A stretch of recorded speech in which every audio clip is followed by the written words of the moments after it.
Magandang araw sa inyong lahat. Ako po si Dr. Althea Ramos. At ngayon ay susuriin natin ang paksang, ang dahilan ng mabula at madalas na pag-ihi sa gabi, at ang tamang paggamit ng hilaw na saging para sa inyong bato at blood sugar. Bilang isang babaeng doktor na may 35-30 taon na karanasan sa larangan ng medisina dito sa Pilipinas, marami na akong nakasalamuhang mga pasyente mula sa mga probinsya hanggang sa malalaking ospital sa Maynila. At napansin ko, lalo na sa ating mga kababayang may edad 50 pataas, na may isang napakakaraniwang eksena na nagdudulot ng matinding takot at kaba.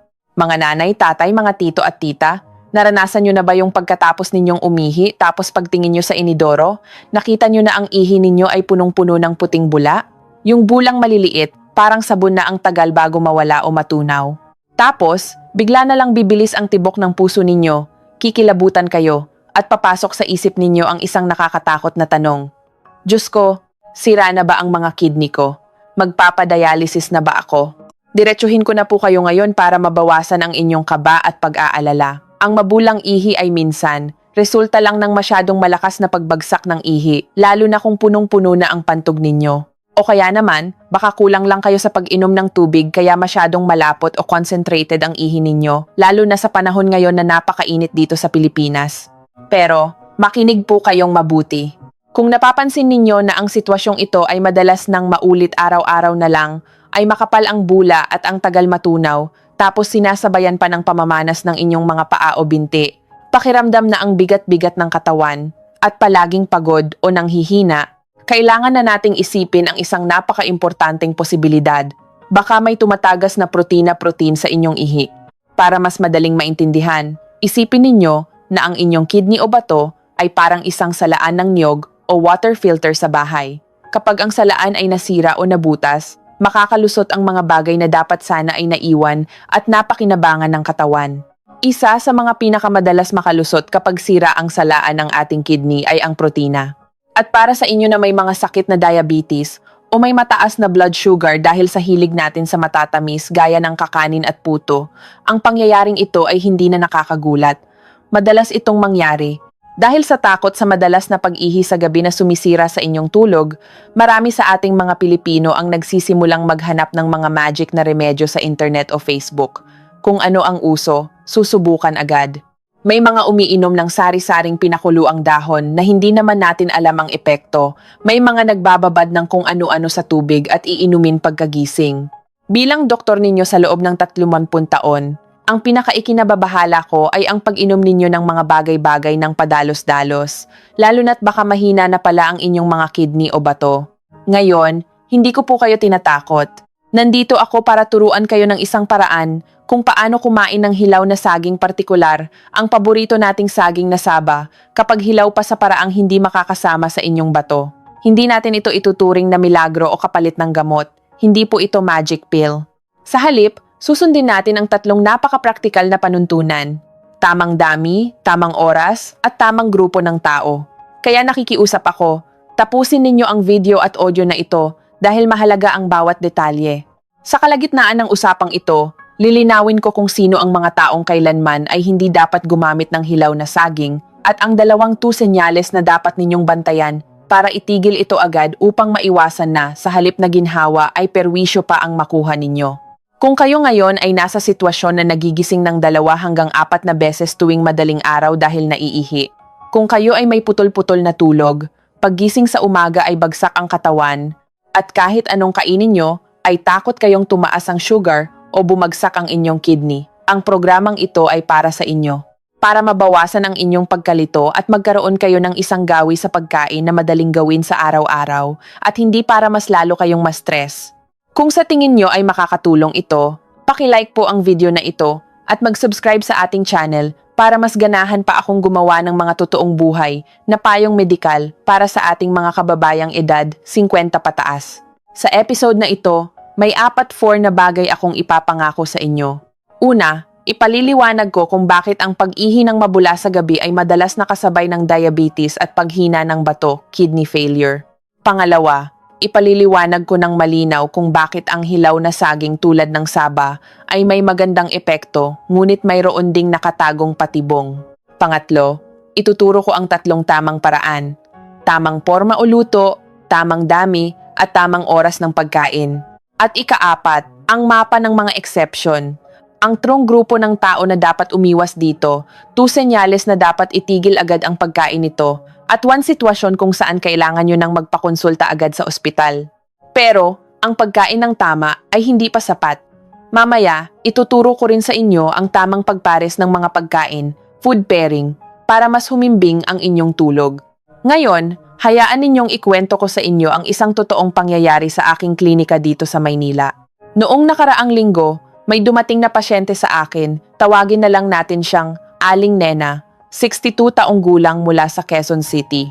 Ang paulit-ulit niyang problema sa pag-ihi tuwing gabi ay siguradong pamilyar sa marami sa inyo.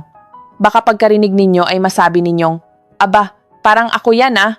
Tandaan po ninyo, at ito ay napakahalaga. Ang madalas na pag-ihi sa gabi, nocturia, ay hindi lamang dahil sa dami ng ininom ninyong tubig. Marami sa ating mga lolo at lola ang sinisisi ang sarili. Kasi naman, uminom ako ng kape o tsaa ng gabi na, o naparami ang inom ko ng tubig pagkatapos kumain. Pero ang totoo, ang pag-ihi sa gabi ay maaaring manggaling sa mga seryosong medikal na dahilan. Pakinggan ninyong mabuti ang mga ito. Unang dahilan, mataas na blood sugar. Kapag mataas ang asukal o sugar sa inyong dugo, kailangang humigop ng maraming tubig ang katawan para matunaw at mailabas ang sobrang asukal sa pamamagitan ng ihi. Kaya madalas kayong maihi, lalo na yung mga kababayan natin na may paboritong ugali, ang kumain ng matatamis sa gabi. Paborito nating mga Pilipino ang kumain ng hinog na mangga, leche flan o matamis na saging bago matulog. Habang nakikinig kayo, baka nagtatanong kayo, "Naku, kaya pala, matagal ko ng ugali ang kumain ng prutas sa gabi para daw makatulog ako ng maayos. Yun pala baka ito ang nagpapalala ng sitwasyon ko?" Dahan-dahan lang po. Mamaya ituturo ko kung paano ito aayusin nang hindi naman kayo nagugutom o nagiging labis ang inyong pagdidiyeta. Pangalawang dahilan. Mahina ang bato. Kidney. Hindi na maayos ang pag-filter. Ang ating mga kidney ay hindi lang basta gumagawa ng ihi. Sila rin ang nagbabalanse ng asin, sodium, likido, at blood pressure ng ating katawan. Kapag humina ang inyong bato, nagiging magulo ang pagbalanse ng katawan. Kaya pagsapit ng gabi, biglang lalabas ang ihi ng paunti-unti, yung tipong pabalik-balik kayo sa banyo pero pakiramdam nyo hindi nyo na ilabas lahat. Kung nararamdaman nyo ito at sinasabi ninyong, "Ganyan-ganyan ang nararamdaman ko," pakiusap po, manatili kayo at makinig pa ng ilang minuto. Dahil mamaya, sasabihin ko ang isang patibong na nagiging dahilan kung bakit pabalik-balik kayo sa pag-ihi at hindi nyo namamalayan na biktima na pala kayo nito. Pangatlong dahilan, pag-inom ng gamot na pampaihi, diuretics, ng masyadong gabi. May mga pasyente akong umiinom ng gamot sa high blood pressure na may kasamang pampaihi, diuretics.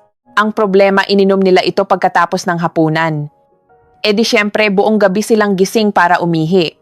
Paalala lang po, huwag ninyong papalitan o ititigil ang inyong gamot nang walang pasabi sa doktor. Pero pwede ninyong itanong sa inyong doktor kung pwede bang sa umaga na lang inumin ang inyong maintenance para hindi masira ang tulog nyo. Pang-apat na dahilan, problema sa mekanismo ng katawan. Para sa mga kalalakihan, madalas itong dahil sa paglaki ng prostate, BPH, kaya mahina ang ihi at parang palaging may natitira. Para naman sa mga kababaihan na nakalipas na sa menopause, maaaring maging overactive o sobrang sensitibo ang pantog, lalo na kapag nai-stress at kulang sa tulog. Ngayon, paano naman yung usapin tungkol sa mabulang ihi? Kung paminsan-minsan lang ito nangyayari, maaaring dahil malakas lang ang bagsak ng ihi ninyo o kaya naman ay kulang kayo sa tubig, concentrated urine. Pero kung madalas po yung araw-araw na lang ay makapal at matagal matunaw ang bula na may kasama pang pamamanas ng paa, binti o pamamaga ng paligid ng mga mata, kailangan nating isipin na baka may proteinuria o protina sa ihi. Ibig sabihin, malaki ang posibilidad na nasisira na ang inyong kidney. Napakadalas po nitong mangyari sa mga Pilipinong may diabetes at high blood pressure. Para hindi kayo mataranta, narito ang maaari ninyong gawin agad. Obserbahan ang inyong ihi sa loob ng 3 hanggang 5 araw. Palagi bang may bula? May kasama bang manas? Kung oo ang sagot, dapat kayong magpa-urinalysis o ipasuri ang ihi ACR o albumin to creatinine ratio sa inyong health center o ospital base sa utos ng inyong doktor. Huwag po tayong manghula. Ngayon, dumako na tayo sa pinakahihintay ninyo. Ipaliliwanag ko kung bakit ang hilaw na saging tulad ng hilaw na saging na saba ay pwedeng makatulong para maging mas matatag ang inyong blood sugar na magiging dahilan para hindi kayo laging magising sa gabi para umihi. At ang pinakaimportante, paano ito kakainin ng tama at hindi yung narinig nyo lang ay kakainin nyo na ng kung paano-paano. Nakakagulat mang malaman, pero habang mas hilaw ang saging, ang starch o gawgaw na taglay nito ay mas mahirap matunaw ng ating sikmura ng mabilisan. Ang tawag dito sa siyensya ay resistant starch. Ang uri ng starch na ito ay tumutulong para hindi biglaang tumaas ang sugar mo pagkatapos kumain. Nagbibigay din ito ng pakiramdam na busog ka ng matagal at maganda rin ito sa ating tiyan at bituka. Pero gusto kong bigyang diin ito para hindi kayo magkamali. Ang hilaw na saging ay isa pa ring carbohydrates kanin, starch. Hindi ito magic na kapag kinain mo ay gagaling ka na agad. Ang sikreto dito ay ang pagpapalit ng inyong kinakaing carbohydrates para maging mas matalino ang inyong katawan, para hindi magwala ang inyong blood sugar at hindi kayo piliting bumangon sa madaling araw para umihi. Ang hinog na saging, lalo na ang mga latundan o lakatan natin dito sa Pilipinas, ay matamis at masarap kainin. Pero kapag kinain nyo sa maling oras, biglang tataas ang sugar ninyo. Ang hilaw na saging ay hindi matamis, pero dapat alam nyo kung paano iluluto at gagamitin. Kaya huwag muna kayong aalis sa video na ito. Dahil susunod kong ituturo ang 3 paraan ng paggamit ng hilaw na saging, kung alin ang pinakamaganda sa mga may diabetes at sakit sa bato, at kung alin ang talagang dapat iwasan. Hinati ko sa 3 karaniwang klase o anyo ang pagkonsumo ng hilaw na saging. Makinig kayong mabuti. Dahil minsan ang pagiging tama o mali ng gamot ay wala sa saging mismo, kundi nasa paraan kung paano nyo ito kinain. Unang anyo, nilaga o pinasigaw na hilaw na saging boiled or steamed. Ito po ang aking number 1 na inirerekomenda. Ang pinakamalaking bentahin nito ay napakadaling kontrolin. Hindi mo kailangang lagyan ng asukal, hindi mo kailangang ihalo sa kung ano-ano. Kung gaano karami ang kinain mo, alam mong iyon lang ang pumasok sa katawan mo. Para sa inyong mga may diabetes at mahina ang bato, ang kailangan ninyo ay yung dahan-dahan lang at balanse. Hindi nyo kailangan ng mga komplikadong paghahanda. Pero mayroon din itong disbentaha. May mga pasyente na kapag kumain nito ay nagiging kabagin o pakiramdam ay punong-puno ng hangin ang tiyan, lalo na kung ngayon pa lang nila susubukan o kaya ay naparami ang kain nila sa unang subok. Kung nakikinig kayo ngayon at naiisip nyo, kaya pala pag kumakain ako ng saba ay kumukulo ang tiyan ko at hindi ako komportable. Manatili kayo at makinig dahil mamaya ituturo ko kung paano simulan sa napakaliit na dami para hindi kayo kabagin. Pangalawang anyo, pulbos na hilaw na saging green banana flour powder. Ito ay karaniwang tinitimpla sa maligamgam na tubig, inihahalo sa lugaw o sa plain na yogurt, walang asukal. Ang kagandahan nito, napakadaling dalhin kahit saan at madaling sukatin ang dami. Isang maliit na kutsarita lang, ayos na. Pero, nasaan ang patibong? Maraming nabibiling pulbos ngayon sa online o sa palengke na hindi na puro. Minsan, hinahaluan na nila ng flavoring, asukal, o iba pang murang harina para dumami. Kaya kapag bibili kayo, basahing maigi ang label o ingredients. Mas malinis, mas kaunti ang nakasulat na hindi maintindihang sangkap, mas madaling kontrolin ang inyong blood sugar. Pangatlong anyo, binabad. Fermented o minatamis na hilaw na saging. Prangkahan tayo mga kababayan. Ito ang pinakadelikadong paraan. Mahirap makasiguro sa kalinisan nito kapag ginagawa sa bahay. Hindi mo alam ang saktong dami ng makukuha mong sustansya at maaari pa itong makialam sa talab ng inyong mga maintenance na gamot o kaya naman ay sirain ang inyong tiyan. Para sa mga may mahinang bato at pabago-bagong blood sugar, kapag ginawa nyo ito, madali kayong mahuhulog sa sitwasyon na sabi sa internet maganda daw ito, pero bakit pagkatapos kong inumin ay lalo akong nanghina? Pare-pareho man silang hilaw na saging, pero kapag mali ang napili ninyong uri ng paghahanda, ang inaasahan ninyong lunas ay magiging panibagong pasanin. Ngayon, pumunta na tayo sa pinakamahalagang bahagi. Gaano karami dapat ang inyong kainin para makatulong sa blood sugar na hindi naman pinapagod ang inyong mga kidney? Ang problema kasi ay wala sa kung kakain ba o hindi, kundi kailan mo kakainin at gaano karami. Kung kakainin mo ang hilaw na saging bago matulog sa gabi, tapos mapaparami pa ang kain mo dahil masarap pala kapag nilaga, sisikip ang dibdib mo sa kabag, hindi ka makakatulog, paikot-ikot ka sa kama, tapos maya-maya babangon ka para umihi. Iisipin mo tuloy, lumala na naman ang kidney mo. Mayroon din akong mga pasyente na pinalitan talaga ang kanin ng hilaw na saging tapos kumain ng pagkarami-rami dahil akala nila ay wala itong asukal. Pero mga kababayan, carbohydrates pa rin po iyan. Kung sobrang dami sa isang araw, tataas at tataas pa rin ang blood sugar ninyo at kawawa na naman ang inyong kidney dahil magtatrabaho ito ng doble. Kaya narito ang aking inirerekomendang gabay. Sundin ninyo ang tatlong tama, tamang dami, tamang oras, at tamang pagpares ng pagkain.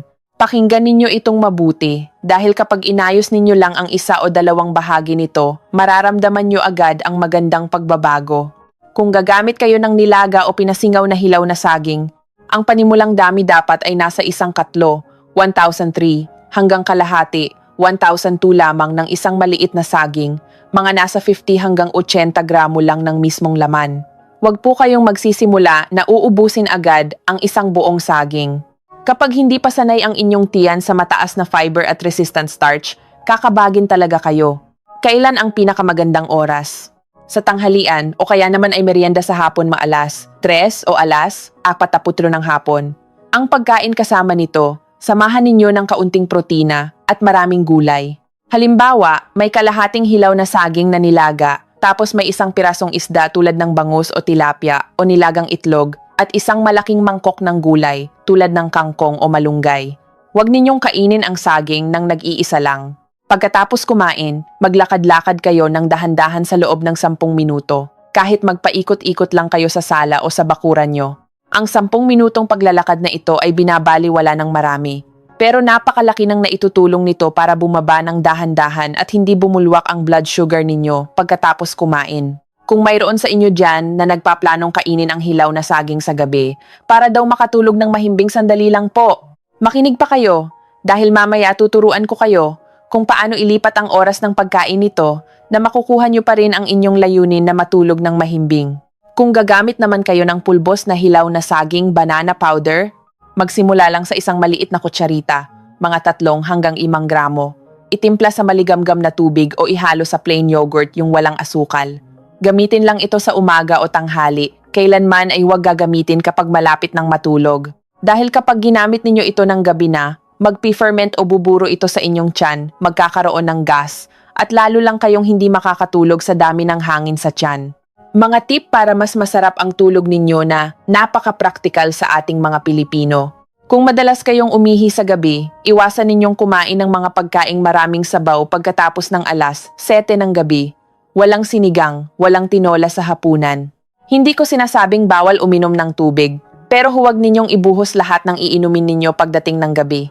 Ilipat ninyo ang pagkain ng prutas sa umaga o tanghali, lalo na yung mga matatamis tulad ng mangga, pinya o pakwan. Kapag kumain kayo ng matamis sa gabi, magwawala ang inyong blood sugar at ang inyong katawan ay hihigop ng maraming tubig para ilabas ang sugar ang resulta. Maya't maya ang takbo nyo sa banyo.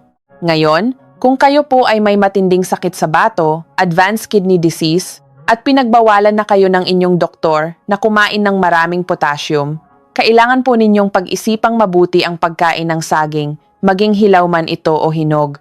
Pareho itong mayaman sa potassium, kaya pinakamabuti pa rin na itanong muna ito sa inyong nephrologist doctor sa bato base sa inyong laboratory results. Habang nakikinig kayo, baka nagtatanong na kayo sa inyong mga sarili. So, sino ba talaga ang pwede at sino ang bawal kumain nito? Sasabihin ko na po sa inyo ng diretsahan para hindi nyo napahirapan ang inyong sarili. Ang pinakamalaking pagkakamali na madalas kong makita sa aking 25 taong panggagamot ay ito. Makakarinig lang ang pasyente na maganda sa kidney ang hilaw na saging, kakain na agad araw-araw. Ang dami pang kinakain at ginagawa pa sa gabi. Iyan po ang pinakamabilis na paraan para ang inyong inaasahang lunas ay maging pabigat sa katawan. Kaya ililista ko ang 3 grupo ng tao na dapat doble ang pag-iingat.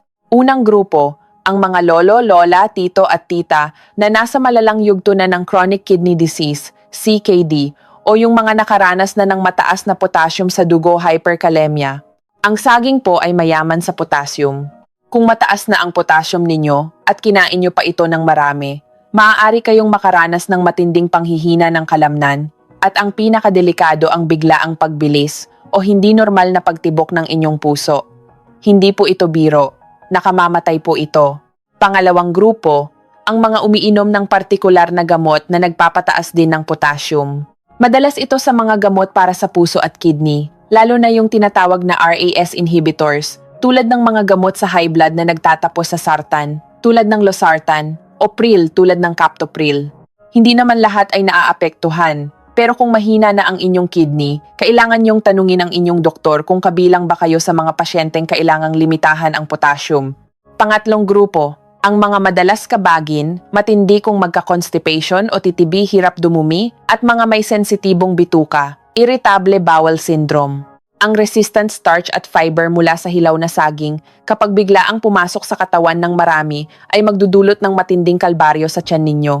At kapag masakit o makabag ang tiyan, paano kayo makakatulog? Ang solusyon dito ay napakalinaw. Magsimula sa napakaliit na dami. Obserbahan ang sarili sa loob ng 3 araw. Huwag kainin sa gabi at unahin ang nilaga o pinasingaw, steamed. Kung isa kayo sa mga nabibilang sa grupo 1, 2 o 3, mag-iwan po kayo ng numero ng inyong grupo sa comment section sa ibaba para malaman ko. At huwag muna kayong aalis. Sa susunod na bahagi, ituturo ko kung paano ipapares ang hilaw na saging sa ibang pagkain para mas ramdam ninyo ang epekto para mabawasan ang pag-ihi sa gabi at mas maging normal ang inyong blood sugar.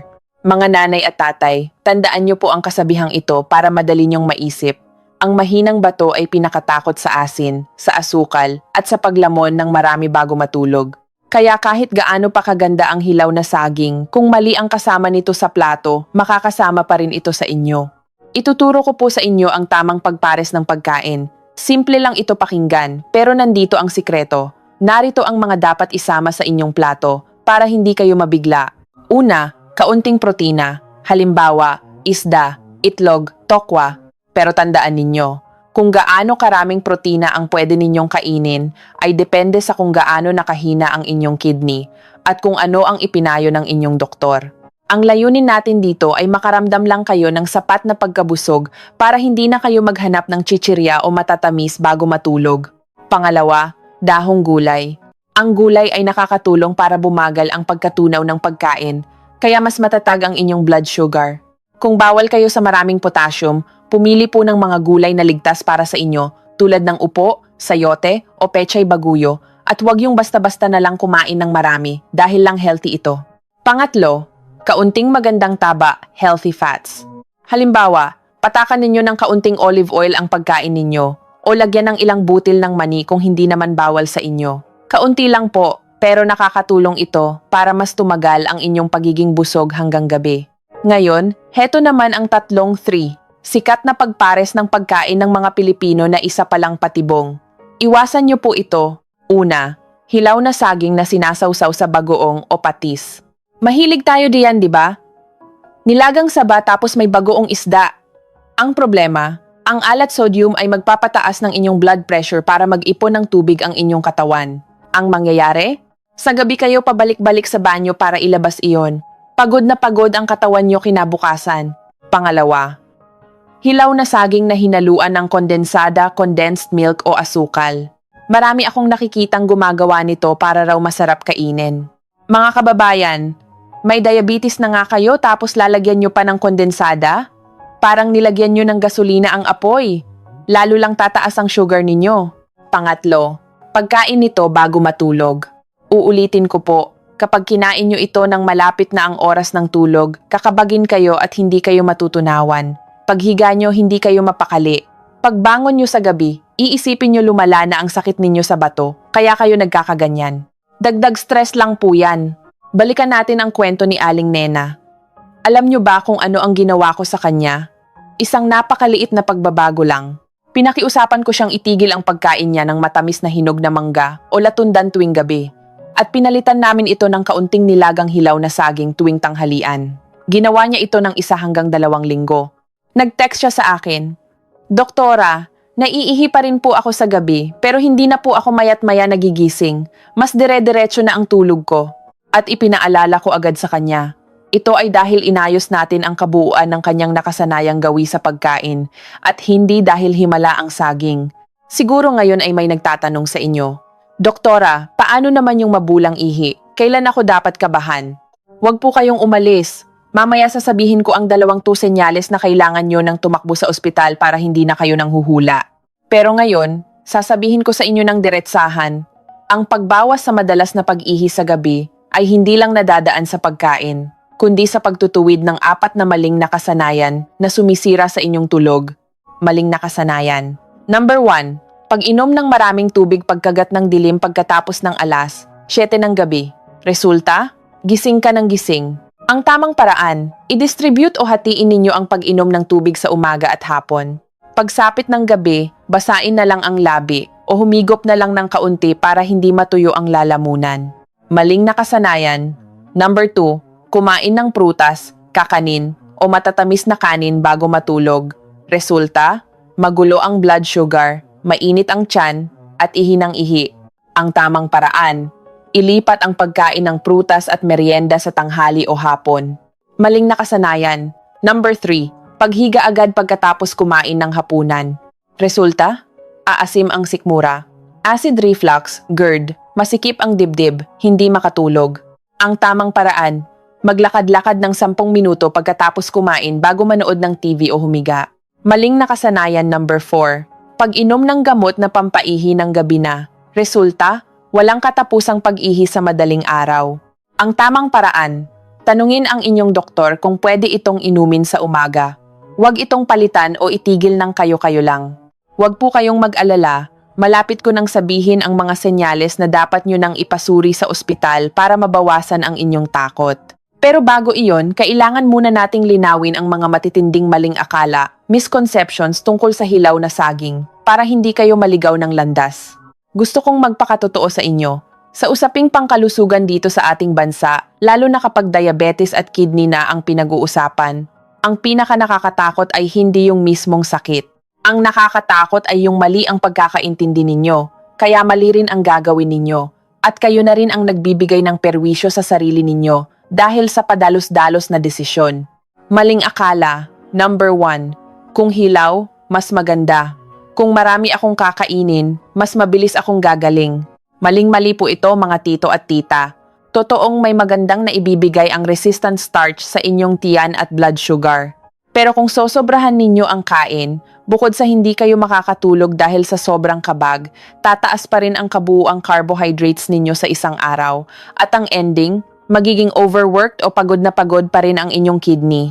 Kaya paulit-ulit kong sinasabi, ang hilaw na saging ay dapat maliit na bahagi lamang ng inyong diet at hindi kapalit ng lahat ng inyong kinakain. Maling akala. Number 2, kapag mabulang ihi ko, ano kayang pagkain, dahon o supplement ang pwede kong inumin para mawala yung bula? Mga kababayan, prangkahan tayo.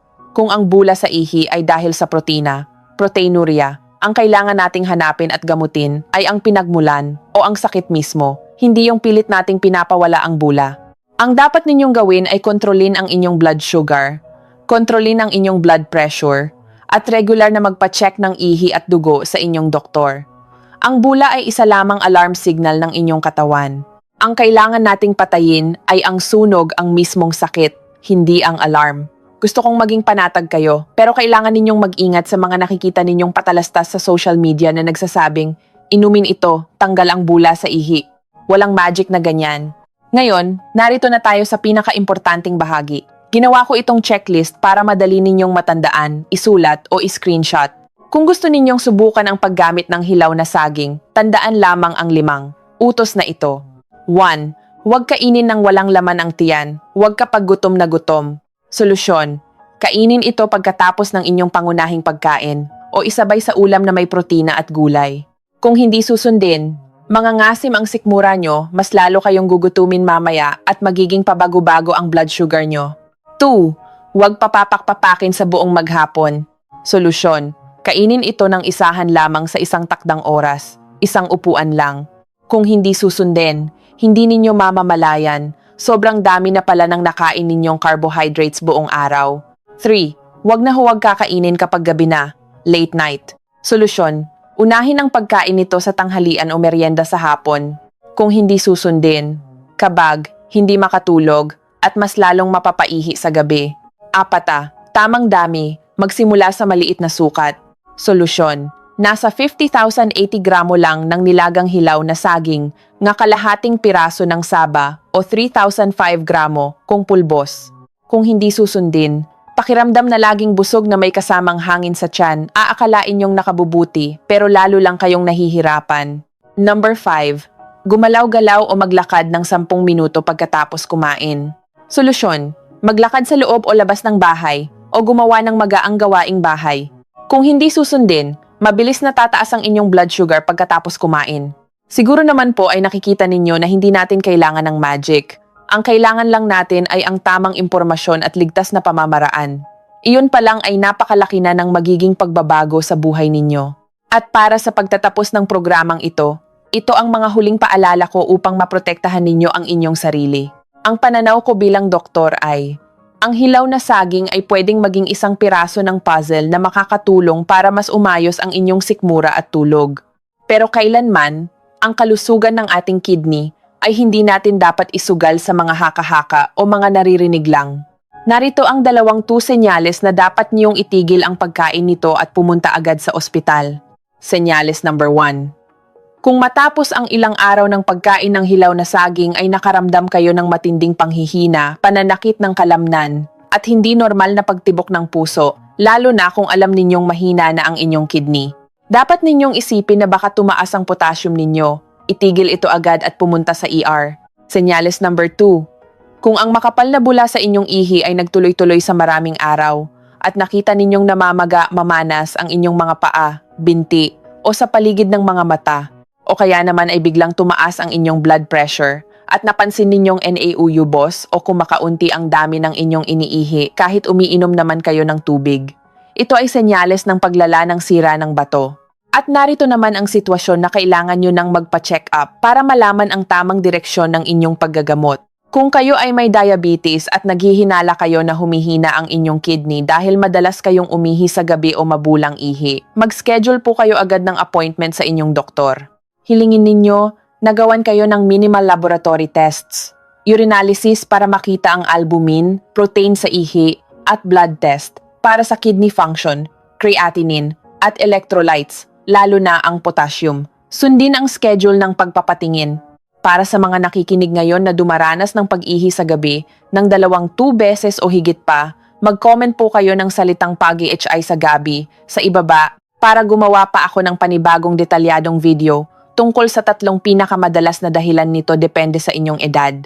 At sa susunod na episode, ibabahagi ko naman sa inyo ang 3 klaseng merienda sa hapon na makakatulong para makatulog ng mahimbing, nang hindi pinapataas ang blood sugar na siguradong babagay sa ating mga Pilipino na palaging nagugutom sa bandang hapon. Maraming salamat po sa inyong pakikinig at panonood. Tandaan, ang kalusugan ay nasa tamang kaalaman at disiplina. Ako po muli si Dr. Althea Ramos. Mag-ingat po tayong lahat at pagpalain kayo ng may kapal.